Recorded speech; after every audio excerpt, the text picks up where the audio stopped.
तो दोस्तों आज UPSC civil service pre examination समाप्त हो गई है जो 10 तारीख को आज थी।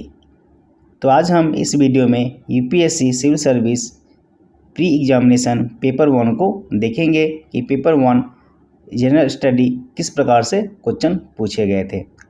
यह मेरे सेल्फ गिवन एग्ज़ाम की पेपर है, यानी मैंने यह एग्ज़ाम खुद दी है और इस पेपर को हम देखेंगे। जो मुझे बुकलेट नंबर मिला था वह सी था, क्योंकि इसमें A B C D 4 booklet होते हैं, सबके अलग अलग होते हैं। किसी के सी आते हैं, ये किसी के डी, किसी के ए। बुकलेट नंबर का ये अर्थ होता है कि आपका क्वेश्चन तो सेम ही रहता है, लेकिन उसका जो नंबरिंग होता है वो चेंज करके दे दिया जाता है। तो आज हम UPSC civil service examination general study paper 1 booklet number C को देखेंगे, जिसमें देखेंगे कि बुकलेट नंबर सी में किस नंबर में कौन कौन से क्वेश्चन आए थे और आप इसे अच्छे से मिला सकेंगे कि आपके कितने मार्क्स आ रहे हैं और कितने। आज के एग्ज़ाम में काफ़ी सारे स्टूडेंट ने एग्ज़ाम नहीं दी थी, लगभग 50%। मेरे सेंटर पर तो 50% स्टूडेंट ने एग्ज़ाम दी ही नहीं थी, 50% नहीं दी थी। इसमें आपके कुछ लोगों का कह रहा है कि इसमें सीसीएट काफ़ी टफ आया था इस बार, कुछ लोगों का ईजी आया था। तो ये अपने अपने मत है, देखेंगे कि रिजल्ट के बाद कितना कट ऑफ जाता है। अभी हम इसे बता नहीं सकते हैं, क्योंकि सारा रिजल्ट पे डिपेंड करता है कट ऑफ कितना जाता है। कभी 90 भी जाता है, कभी 100 भी जाता है, कभी 100 प्लस 10, 12, 20 तक भी चला जाता है। तो डिपेंड करता है कितने स्टूडेंट ने एग्जामिनेशन दिया और कितने रैंक लेकर आए, तो उस पर यह कट ऑफ डिसाइड होता है। तो आज हम चर्चा करेंगे पेपर के ऊपर कि पेपर में क्या क्या प्रश्न पूछे गए थे। तो चलिए देखते हैं बुकलेट नंबर सी में क्या क्या प्रश्न पूछे गए थे सीरियल नंबर में। सबसे ऊपर आप देख सकते हैं, यहाँ थोड़ा स्कैन मैंने किया है इसलिए अच्छे से क्लियर नहीं है, लेकिन मैं आपको पढ़ के सुना देता हूँ। नंबर 1 में जो क्वेश्चन था वह था भारतीय संविधान के अंतर्गत धन का केंद्रीकरण किसका उल्लंघन करता है। भारतीय संविधान के अंतर्गत धन का केंद्रीकरण किसका उल्लंघन करता है। 4 ऑप्शन थे, आपको पता है 4 ऑप्शन होते हैं यूपीएससी में। एक था ए में समता का अधिकार, बी में राज्य की नीति के निदेशक तत्व, सी में स्वातंत्र्य का अधिकार और 4 में कल्याण की अवधारणा। दूसरा क्वेश्चन था भारत में संपत्ति के अधिकार की क्या स्थिति है। तीसरा क्वेश्चन था 26 जनवरी 1950 को भारत की वास्तविक संवैधानिक स्थिति क्या थी। चौथा क्वेश्चन था संवैधानिक सरकार का आशय क्या है। इसमें ऑप्शन थे आपके किसी राष्ट्र की परिसंघीय संरचना वाली एक प्रतिनिधि सरकार, कोई सरकार जिसके प्रमुख के पास नाम मात्र की शक्तियाँ हो, कोई सरकार जिसके प्रमुख के पास वास्तविक शक्तियाँ हो, कोई सरकार जो संविधान की सीमाओं से परिबद्ध हो। तो 4 ऑप्शन थे। हर प्रश्न में 4 ऑप्शन होते हैं, 4 में से एक सही होता है और 3 गलत होते हैं। तो जो सही होता है उसे आपको इसमें फिल करना होता है। 5वां प्रश्न था भारत के संदर्भ में हल्बी हो और कुई पद किससे संबंधित है। 6ठा प्रश्न था भारत रत्न और पद्म पुरस्कारों के संबंध में निम्नलिखित में से कथनों पर विचार कीजिए। आपके 3 कथन दिए थे, उसमें से आपको सिलेक्ट करना था। चलिए नेक्स्ट क्वेश्चन पर चलते हैं।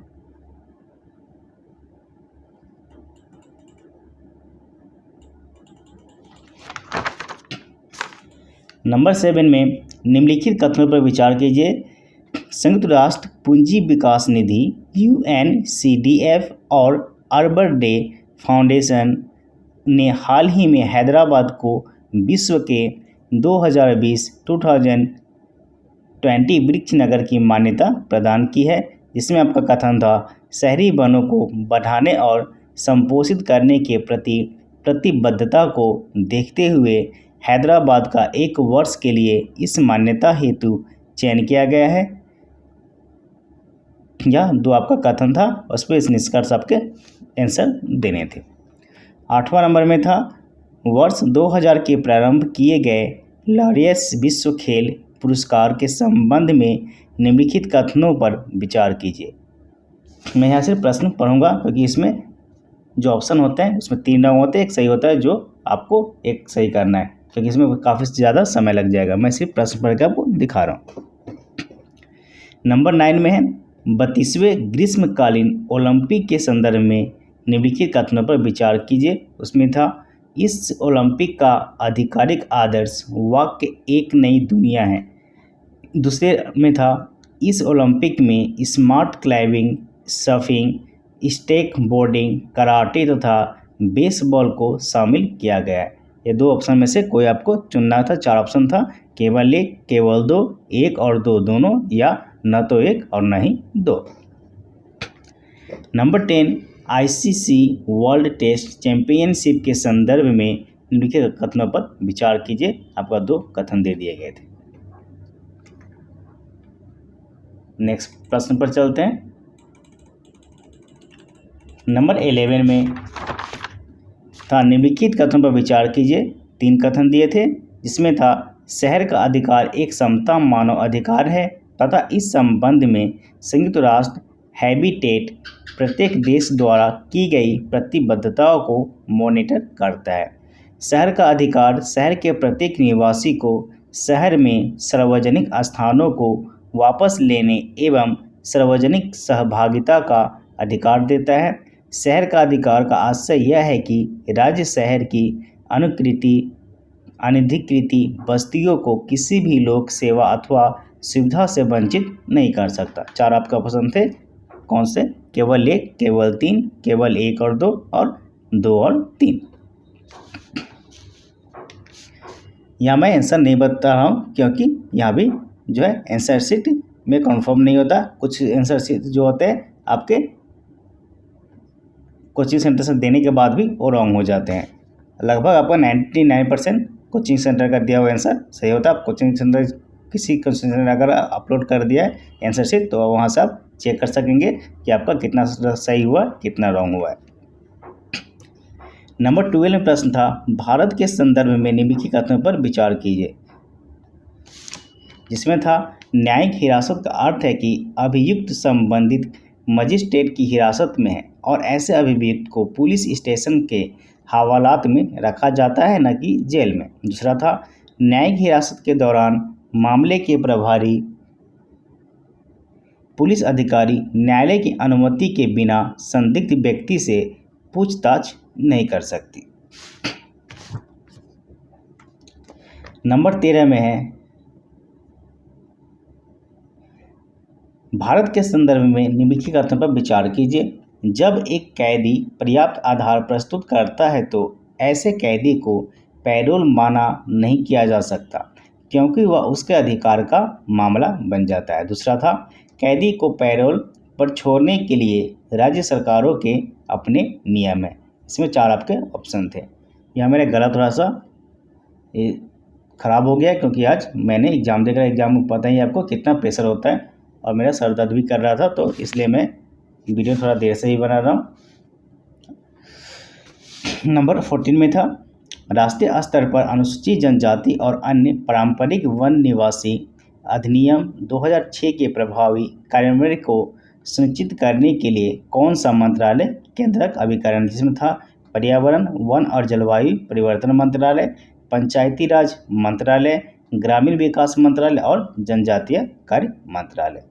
और एक क्वेश्चन था, यह क्वेश्चन मुझे काफ़ी कन्फ्यूज कर दिया था, जो था 15 नंबर में था कानून को लागू करने के मामले में कोई विधान जो किसी कार्यपालक अथवा प्रशासनिक प्राधिकारी को अनिर्देशित एवं अनियंत्रित विवेकाधिकार देता है, भारत के संविधान के निम्नलिखित अनुच्छेद में से किसका उल्लंघन करता है। इसमें था अनुच्छेद 14, अनुच्छेद 28, अनुच्छेद 32 एंड अनुच्छेद 44।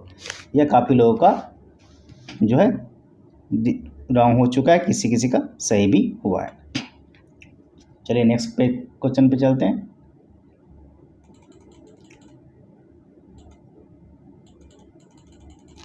नंबर 16 में था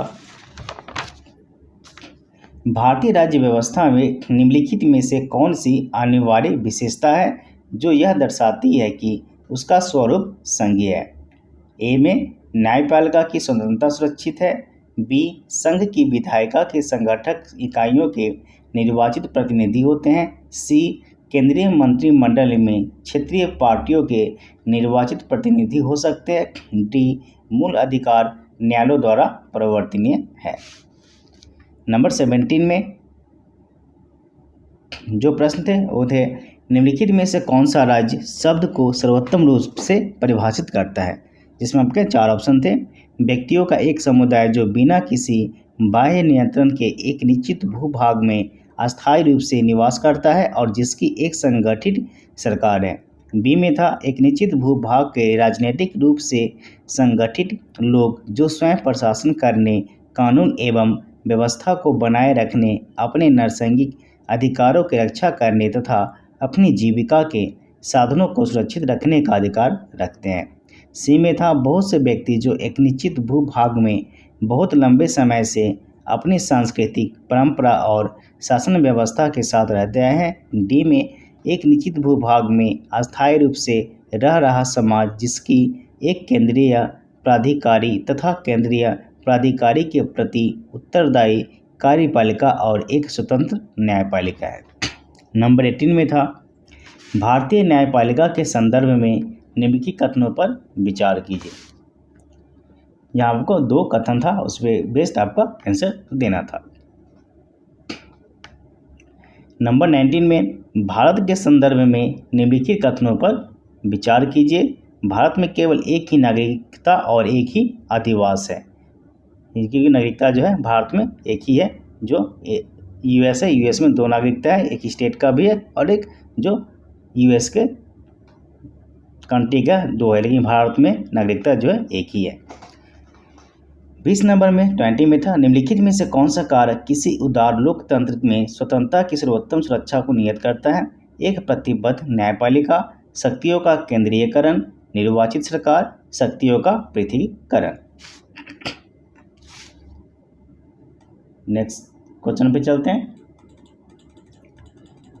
21 में था, जल किसी अन्य द्रव की अपेक्षा अधिक पदार्थों को घोल सकता है क्योंकि इसकी प्राकृतिक ध्रुवीय है, यह ऊष्मा का सुचालक है, इसकी विशिष्ट ऊष्मा का मान उच्च होता है, यह हाइड्रोजन का एक ऑक्साइड है। 4 ऑप्शन थे, 4 में से एक आपको सही करना है। आपके क्वेश्चन पेपर जो होते हैं, बुकलेट नंबर कोई भी हो, आपके घुमा फिरा के क्वेश्चन दिए जाते हैं। किसी मान लीजिए बुकलेट नंबर सी है तो नंबर 1 में दे दिया, आपका ए वाला नंबर 5 में दे दिया, तो ऐसे घुमा के देखिए क्वेश्चन जो आपका सेम ही रहता है। तो आपका कोई भी बुकलेट नंबर है आप उसमें मिला सकते हैं, बस आपका क्वेश्चन नंबर इधर उधर हो सकता है, क्वेश्चन जो है आपका सेम ही रहता है। नंबर 22 में है, सड़क प्रकाश व्यवस्था के संदर्भ में सोडियम बत्तियाँ एलईडी बत्तियों से किस तरह भिन्न है।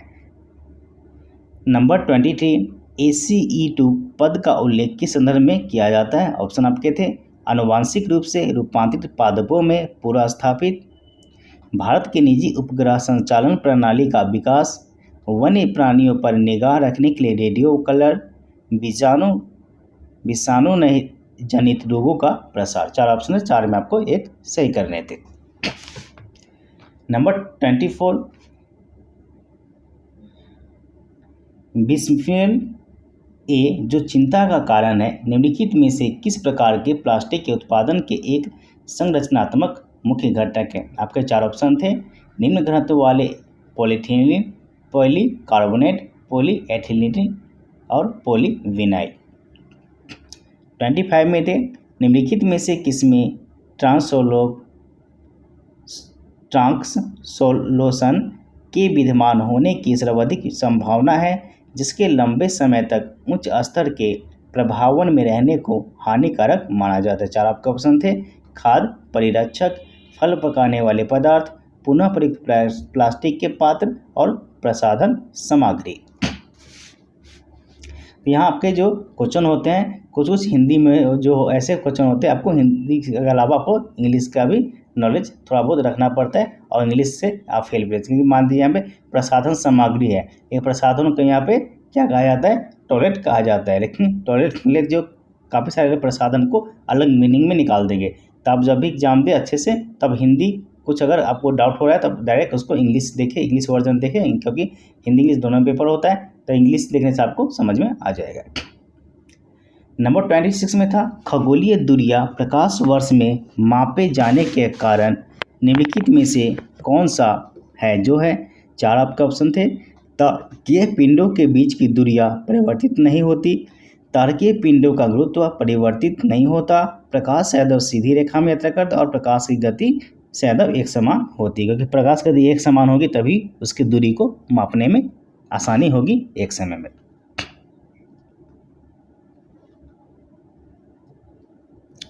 नेक्स्ट क्वेश्चन पे चलते हैं।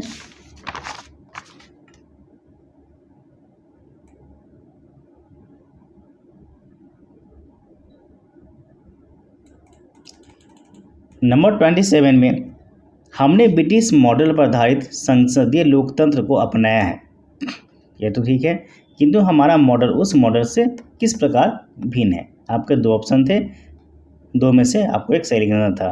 पहला था जहाँ तक विधि निर्माण का संबंध है ब्रिटिश संसद सर्वोपरि अथवा संप्रभु है, किंतु भारत में संसद की विधि निर्माण की शक्ति परिसीमित है। दूसरा था भारत में संसद के किसी अधिनियम के संशोधन की संवैधानिकता से संबंधित मामले उच्चतम न्यायालय के द्वारा संविधान पीठ को भेजे जाते। 2 ऑप्शन में से आपको एक सही करने थे, या कोई नहीं था तो आपको ना तो एक ना ही 2 ऑप्शन पे आपको क्लिक करने थे। नंबर 28 संघ सरकार के संदर्भ में निम्नलिखित कथनों पर विचार कीजिए। आपके 4 ऑप्शन थे, 4 में से आपको एक सिलेक्ट करना था। 29 भारत के संविधान के किस अनुच्छेद के अंतर्गत निजता का अधिकार संरक्षित है। अनुच्छेद नंबर 15, अनुच्छेद 19, अनुच्छेद 21 या अनुच्छेद 29। क्वेश्चन नंबर 30 निम्नलिखित कथनों पर विचार कीजिए। आपके 3 कथन दिए थे, उसमें से आपको जो कथन सही था उस पर टिक करना था। नेक्स्ट क्वेश्चन पे चलते हैं।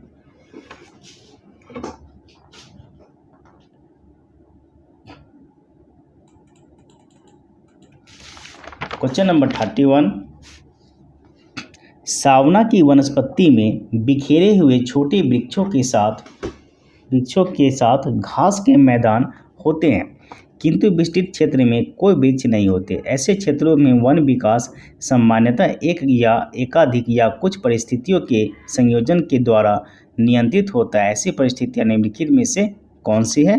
जबकि 4 ऑप्शन थे, 5 ऑप्शन थे इसमें, 4 ही थे, जिसमें था आपका बिलकारी प्राणी और दीमक, अग्नि, चरने वाले 3 भोजी प्राणी, मौसम, वर्षा और मृदा के गुण, जिसमें आपके 4 ऑप्शन में से आपको सिलेक्ट करने थे। पहला था 1 और 2, दूसरा था 4 और 5, तीसरा था 2, 3, 4 और चौथा था 1, 3 और 5। क्वेश्चन नंबर 32 पृथ्वी ग्रह पर जल के संदर्भ में निम्नलिखित कथनों पर विचार कीजिए। नंबर 1 नदियों और झीलों में जल की मात्रा भूजल की मात्रा से अधिक है। नंबर 2 ध्रुवीय हिमछंद और हिमनदों में जल की मात्रा भूजल की मात्रा से अधिक है। क्वेश्चन नंबर 33 मोरिंगा एक फलीदार सदा पन्ने वृक्ष है। इमली का पेड़ दक्षिण एशिया का सर्वस्थानिक वृक्ष है। भारत में अधिकांश इमली लघु वनोत्पाद के रूप में संग्रहित की जाती है। भारत इमली और मोरिंगा के बीज निर्यात करता है। मोरिंगा और इमली के बीजों का उपयोग जैव ईंधन के उत्पादन में किया जा सकता है। आपके 4 ऑप्शन थे, इसमें था ऑप्शन 1, 2, 4, 5, ऑप्शन बी 3, 4, 5 और ऑप्शन सी 1, 3, 4 और डी 1, 2, 3, 5। क्वेश्चन नंबर 34 भारत में काली कपास मृदा की संरचना निम्नलिखित में से किसके अवशेष से हुई है। इसमें आपके 4 ऑप्शन थे, आपको एक सही करने थे। चलिए नेक्स्ट क्वेश्चन पर चलते हैं।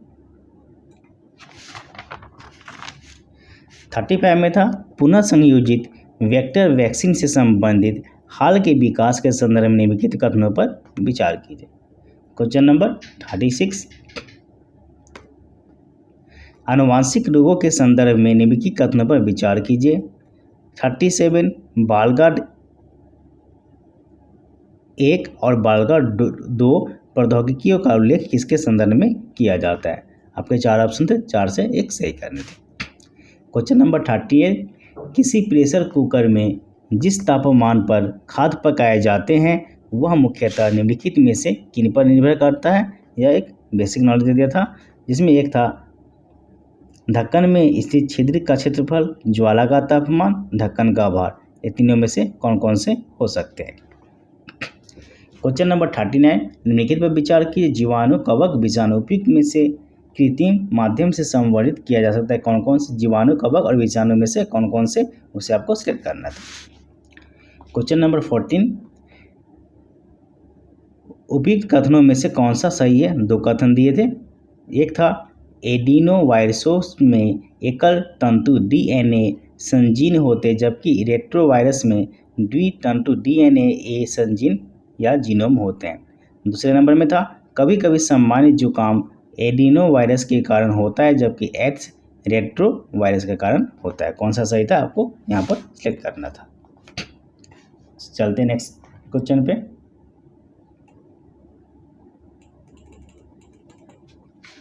क्वेश्चन नंबर 41, अस्थायी कृषि पारंपरिक रासायनिक कृषि से किस तरह भिन्न है। आपको चार ऑप्शन है, चार से आपको एक सही करने थे। क्वेश्चन नंबर 42, ताड़ तेल यानी पाम ऑयल के संदर्भ में निम्नलिखित में से कथन पर विचार कीजिए।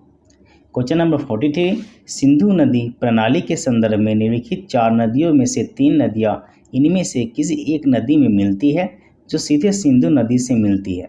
निम्नलिखित में से वह नदी कौन सी है जो सिंधु नदी से सीधे मिलती है। आपके चार थे ऑप्शन, चेनाब, झेलम, रावी और सतलुज।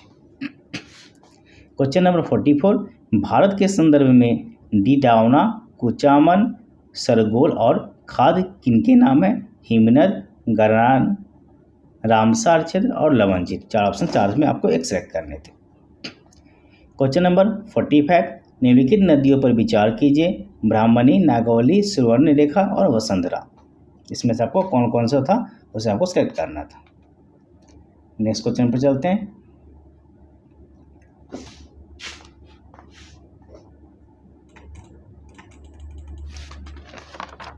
क्वेश्चन नंबर 46, आपको दो कथन दिए थे, कथन पे आपको सही करने थे।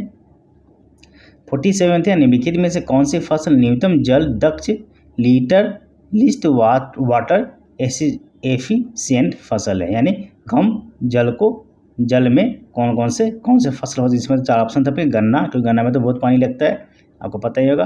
दूसरा था सूरजमुखी, बाजरा, अरहर। क्वेश्चन नंबर 48, निम्नलिखित कथनों पर विचार के दो कथन थे, उसमें आपको सही करने थे। 49 में था जलवायु अनुकूल कृषि यानी क्लाइमेट स्मार्ट एग्रीकल्चर के लिए भारत की तैयारी के संदर्भ में निम्नलिखित कथनों पर विचार कीजिए। आपके तीन कथन थे, उसमें सही करने थे। क्वेश्चन नंबर 50, पत्ती कूरा यानी लीफ लिटर किसी अन्य जियोम या बायोम की तुलना में तेजी से विघटित होता है और इसके परिणाम स्वरूप मिट्टी की सतह प्राय अनावृत होती है। पेड़ों के अतिरिक्त वन में विविध प्रकार के पौधे होते हैं जो आरोहण के द्वारा अधिपादप के रूप में पनपकर पेड़ों के शीर्ष तक पहुंचकर प्रतिस्थ होते हैं और पेड़ों की ऊपरी शाखाओं में जड़ें जमाते हैं। यह किसके सबसे अधिक सटीक विवरण, जिसमें ऑप्शन था आपका शंकुधारी वन, शुष्क पर्णपाती वन, गरान वन या उष्ण कटिबंधीय वर्षा वन। नेक्स्ट क्वेश्चन पर चलते हैं।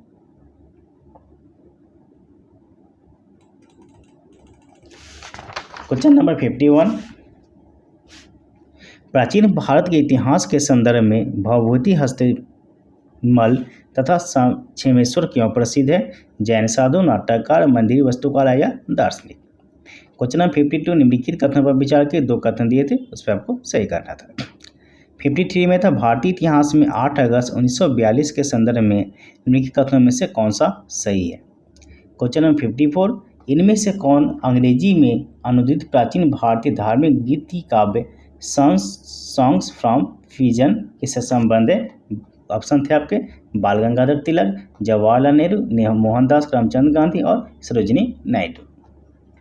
क्वेश्चन नंबर 55, मध्यकालीन भारत के संदर्भ में निम्नलिखित में से कौन सा आकार की दृष्टि से आरोही क्रम के सही है। चार ऑप्शन थे, आपको उसमें सही करना था। क्वेश्चन नंबर 56, इनमें से कौन से सेक्रेटरी के रूप में हिंदू फीमेल स्कूल से संबद्ध थे जो बाद में बेथ्यून फीमेल स्कूल के नाम से जाने जाने लगा। एनी बेसेंट, रविंद्रनाथ टैगोर, ईश्वर चंद्र विद्यासागर या सरोजना सरोजिनी नायडू। क्वेश्चन नंबर 57, औपनिवेशिक भारत के संदर्भ में शाह नवाज खान, प्रेम कुमार सहगल और गुरबख्श सिंह ढिल्लों याद किए जाते हैं किसमें? नेक्स्ट पे क्वेश्चन पे चलते हैं।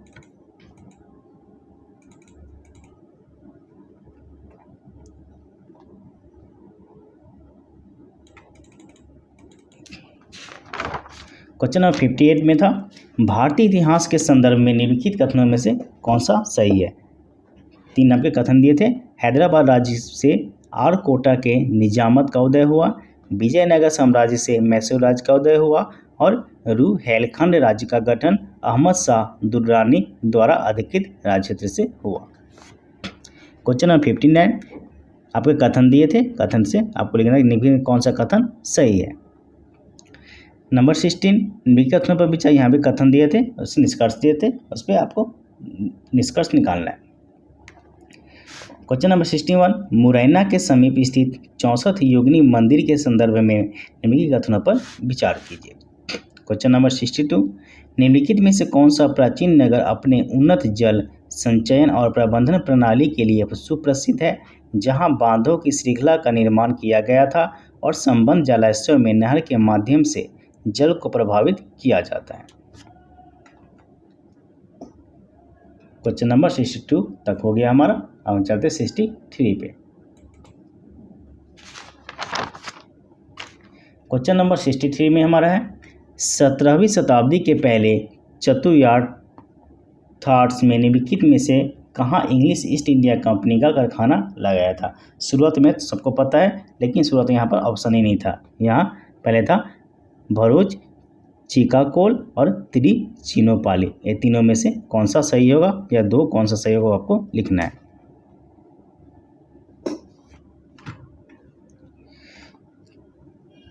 ईस्ट इंडिया कंपनी ने पहले शुरुआत में कारखाना लगाया था। हम बचपन से पढ़ते, लेकिन यहाँ पर जो ऑप्शन में ही नहीं था, घुमा दिया था क्वेश्चन को। क्वेश्चन नंबर 60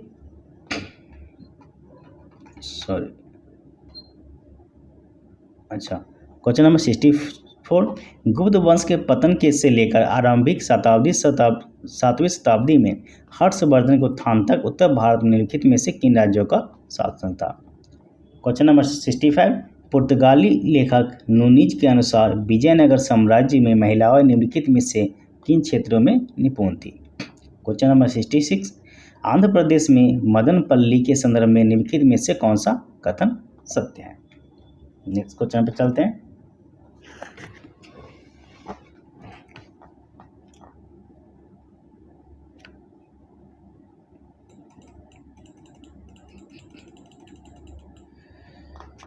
क्वेश्चन नंबर 67, निम्नलिखित युग्मों पर विचार कीजिए। यहाँ युग्म दिए थे, 3 युग्म दिए थे, उस पर आपको सही टिक करना था। 68 में निम्नलिखित कथनों पर यहाँ कथन दिए थे, उस पर टिक करना था। 69 में भी एक कथन दिए थे, 3 कथन दिए थे, उस पर आपको टिक करना था। नंबर 17 में प्राचीन भारत के इतिहास के संदर्भ में लिखित कथनों पर विचार किया, 3 कथन थे, उसमें आपको टिक करना था। नेक्स्ट में चलते हैं। 71, निम्नलिखित में से किसका उपयोग प्राकृतिक मच्छर प्रतिकर्षी तैयार करने में किया जाता है? जिसमें था आपका ऑप्शन था कांग्रेस घास। कांग्रेस घास क्या होता है? एलिफेंट घास, लेमन घास और नट घास। तो क्वेश्चन आप देख सकते किसी प्रकार से घुमा करके पूछा गया है। नंबर 72 में था, जीवों के निम्नलिखित प्रकारों पर विभाजन कीजिए। कॉपीपोड, साइनोबैक्टीरिया, डाइटम और फोरामेनिफेरा। नंबर 73 में था, निम्नलिखित प्राणियों पर विचार कीजिए। जाहक, शैलमूषक और ब्रज सल्क। क्वेश्चन नंबर 74, वनों पर न्यूमार्क घोषणा के संदर्भ में निम्नलिखित में से कौन से कथन सही है? 5 आपके कथन दिए थे, उसमें से आपको सही करना था। क्वेश्चन नंबर 75, तांत्रिक अपहास समस्याओं के लिए उत्तरदायी माने जाने वाले मैग्नेटाइट कण पर्यावरणीय प्रदूषकों के रूप में निम्नलिखित में से किनके उत्पन्न होते हैं? 4 आपका ऑप्शन थे, 4 में आपको 5 दिए थे, उसमें से आपको सिलेक्ट करना था। नेक्स्ट क्वेश्चन पे चलते हैं। क्वेश्चन नंबर 76, क्वेश्चन नंबर 76 में है, निम्नलिखित में से कौन सा जीव निस्संदक भोजी यानी फिल्टर फीडर है। क्वेश्चन नंबर 77, निम्नलिखित जैव भू रासायनिक चक्रों में से किसमें चट्टानों का अपक्षय चक्र में प्रवेश करने वाले पोषक तत्व के निर्मुक्त होने का मुख्य स्रोत है। क्वेश्चन नंबर 78, निम्नलिखित में से कौन से जीव अपरदाहारी है। क्वेश्चन नंबर 79, यूएनईपी द्वारा समर्थित कॉमन कार्बन मैट्रिक को किस लिए विकसित किया गया। क्वेश्चन नंबर 18, निम्नलिखित समूहों में से किनमें ऐसी जातियां होती है जो अन्य जीवों के साथ सहजीवी संबंध बना सकती है। नेक्स्ट क्वेश्चन पर चलते हैं। क्वेश्चन नंबर 81, निम्नलिखित में से किससे किसी अर्थव्यवस्था में मुद्रा गुणक में वृद्धि होती है। बैंकों के सांविधिक चल निधि अनुपात में वृद्धि। क्वेश्चन नंबर 82, भारतीय अर्थव्यवस्था के संदर्भ में मांग प्रेरित मुद्रास्फीति या उसमें वृद्धि निम्नलिखित किन कारणों से होती है। क्वेश्चन नंबर 83, भारत के संदर्भ में लिखित कथनों पर यहाँ पे 3 कथन दिए थे, आपको सही करने थे। क्वेश्चन नंबर 84, वाटर क्रेडिट के संदर्भ में लिखित कथनों पर विचार कीजिए, 3 कथन थे, आपको सही करने थे। क्वेश्चन नंबर 85, भारत में अंतिम उधारदाता के रूप में केंद्रीय बैंक के कार्य में सामान्यतः निम्नलिखित में से क्या सम्मिलित है। क्वेश्चन नंबर 86, निम्नलिखित में से किसके अंगीकरण को प्रोत्साहित करने के लिए आर्थ व्यवहार संहिता साधन उपलब्ध कराती है। क्वेश्चन नंबर 87, ताम्र प्रंगलन संयंत्रों के बारे में चिंता का कारण क्या है। आपके 3 थे ऑप्शन, आपको सही करने थे। 88 में भट्टी टेल के संदर्भ में निम्नलिखित कथनों पर विचार कीजिए। नेक्स्ट में चलते हैं। क्वेश्चन नंबर 89, ब्लू कार्बन क्या है। क्वेश्चन नंबर 19, प्रकृति में निम्नलिखित में से किस जीव का या जीवों के मृदा विहीनी सतह पर जीवित पाए जाने की सर्वाधिक संभावना है। क्वेश्चन नंबर 91, निम्नलिखित कथनों पर विचार के 3 कथन थे, आपको सही करने थे। क्वेश्चन नंबर 92, भारत में नियोजित अनियत मजदूर के संदर्भ में निम्नलिखित कथनों पर विचार कीजिए। नेक्स्ट क्वेश्चन में चलते हैं। क्वेश्चन नंबर 93, आर्थिक मंदी के समय निम्नलिखित में से कौन सा कदम उठाए जाने की सर्वाधिक संभावना होती है। क्वेश्चन नंबर 94, निम्नलिखित कथनों पर विचार के कथन दिए थे, 4 कथन दिए थे, उस पर आपको सही करने थे। क्वेश्चन नंबर 95, भारत में शहरी सहकारी बैंकों के संदर्भ में निम्नलिखित कथनों पर विचार कीजिए। क्वेश्चन नंबर 96, भारतीय सहकारी बैंक प्रतिफल निम्नलिखित में से किनसे प्रभावित होते हैं। क्वेश्चन नंबर 97, निम्नलिखित पर विचार कीजिए, आपको 4 ऑप्शन दिए थे। विदेशी मुद्रा, अपरिवर्तनीय बॉन्ड, कुछ शर्तों के साथ विदेशी संस्थागत निवेश, वैश्विक निरपेक्ष गार और अनिवासी विदेश जमा। क्वेश्चन नंबर 98, निम्नलिखित पर कथनों पर विचार कीजिए, किसी मुद्रा के अवमूल्यन का प्रभाव यह है कि वह अनिवार्य रूप से क्या करते हैं, विदेशी बाजारों में घरेलू निर्यातों की प्रतिस्पर्धा को बढ़ाता है, घरेलू मुद्रा के विदेशी मूल्य को बढ़ाता है या व्यापार संतुलन में सुधार लाता है। क्वेश्चन नंबर 99, भारत में काले धन के सृजन के निम्नलिखित प्रभावों में से कौन सा भारत सरकार की चिंता का प्रमुख कारण है। 4 ऑप्शन थे आपके, 4 में 1 सही था। 100 नंबर में था, निम्नलिखित में से कौन सा अपने प्रभाव में सर्वाधिक मुद्रास्फीति का कारण हो सकता है। ऑप्शन थे सार्वजनिक ऋण की चुकौती, बजट घाटे के वित्तीयन के लिए जनता से उधार लेना, सी नंबर में बजट घाटे के वित्तीयन के लिए बैंकों से उधार लेना, और डी में बजट घाटे के वित्तीयन के लिए नई मुद्रा का सृजन करना। तो आपने देखा यह 100 क्वेश्चन हमारा बुकलेट नंबर सी में था। क्वेश्चन आपके सेम ही होते हैं, बस बुकलेट नंबर में चेंज करके आपका क्वेश्चन नंबर चेंज कर दिया जाता है। तो अगर आपका बुकलेट नंबर सी था तो आप देख सकते हैं किस प्रकार से क्वेश्चन आए। इसका आंसर शीट आपको कोचिंग के वेबसाइट पे मिल जाएंगे। IAS या विजन मैगजीन जो वेबसाइट है UPSC का कोचिंग का, आपको उस पर मिल जाएंगे। तो आज आपका पेपर कैसा था आप कमेंट करके ज़रूर बताइए। काफ़ी सारे लोगों का अलग अलग मत है, कई सारे लोग कह रहे थे कि टफ था, कई सारे लोग कह रहे थे ईजी था। कई सारे लोगों का CCET का पेपर टफ गया और जनरल स्टडी का ईजी गया। कई लोगों का जनरल स्टडी का टफ गया और सीसेट का इजी गया। तो यह अपने अपने पे डिपेंड करता है। आपका पेपर कैसा गया आप ज़रूर बताएं। तो आज हमने यूपीएससी सिविल सर्विस एग्जामिनेशन 2021 का pre exam paper 1 general study का देखा, जो बुलेट नंबर सी था। यह एग्ज़ाम मैंने खुद दी थी, इसलिए मुझे इसके बारे में नॉलेज है और मैंने आपको एक एक प्रश्न 1 to 100 तक आपको बता दिया। तो आज के लिए इतना है। अगर आप हमारे चैनल पर नए हैं तो चैनल को सब्सक्राइब कर दें, जिससे हमारी आने वाली वीडियो आपको मिलती रहे। तो मिलते हैं अगले वीडियो में।